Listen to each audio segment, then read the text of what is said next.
Cantalupo la sensazione che questo territorio non abbia espresso tutte le sue potenzialità date appunto da una conformazione tutta particolare che unisce delle peculiarità costiere a quelle delle zone interne. Come mai?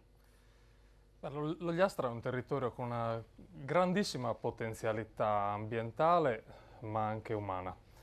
In questi anni di gestione della provincia, la prima gestione provinciale dell'Ogliastra, i cittadini ogliastrini non sono stati messi in grado di espletare tutte le loro potenzialità economiche e sociali. IRS quest'anno si propone come un'alternativa concreta, onesta e determinata a cambiare il corso dell'esercizio della provincia in modo tale che ci sia finalmente la produzione di beni collettivi, tutto quanto di cui ha bisogno la popolazione ogliastrina per poter essere se stessa nell'economia, nella società, nel mondo moderno. Noi pretendiamo che la provincia attui delle politiche di sovranità attive, delle politiche di sovranità che finalmente autodeterminano quello che è il nostro presente e il nostro futuro. Nicola Cantalupo. Allora, la questione del doppio capoluogo è in realtà un falso problema. Il problema dell'Ogliastra è quello di risolvere un disequilibrio territoriale ed economico che non investe solo lo scontro, diciamo, tra virgolette, che c'è stato tra Tortolì e Lanusei per ottenere il capoluogo. Noi dobbiamo svincolarci da quello che è un'ottica assistenzialista nella quale dobbiamo vedere in un centro amministrativo le risoluzioni di tutti i nostri problemi economici e sociali. Noi dobbiamo investire altrove, dobbiamo investire in tutto il territorio in modo omogeneo e coerente.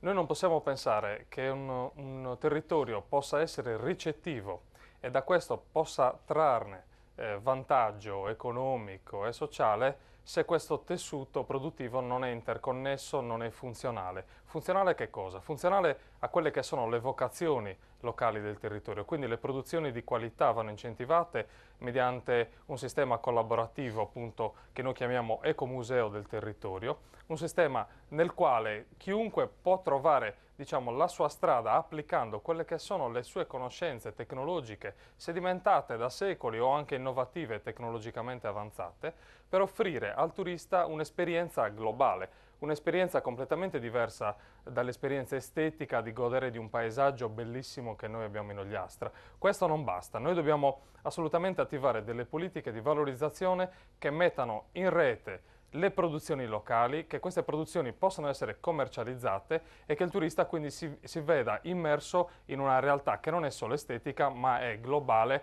e questa è la vera ricetta per il turismo mondiale La odierno. qualità dei prodotti che tra l'altro possono rappresentare una base importante anche dal punto di vista turistico. L'agricoltura sta per diventare nei prossimi 20-30 anni in tutto il mondo l'argomento principale di qualsiasi politica di sviluppo del territorio in tutto il mondo. L'esigenza di mangiare sano, di mangiare bene, di mangiare i propri prodotti e di poter anche portare questi prodotti all'attenzione di mercati esteri è la cosa principale e che noi al governo della provincia metteremo al primo posto. La gestione dell'agricoltura in Ogliastra andrà verso la strada di una premialità verso i prodotti di qualità. Noi non possiamo avere una produzione su larga scala.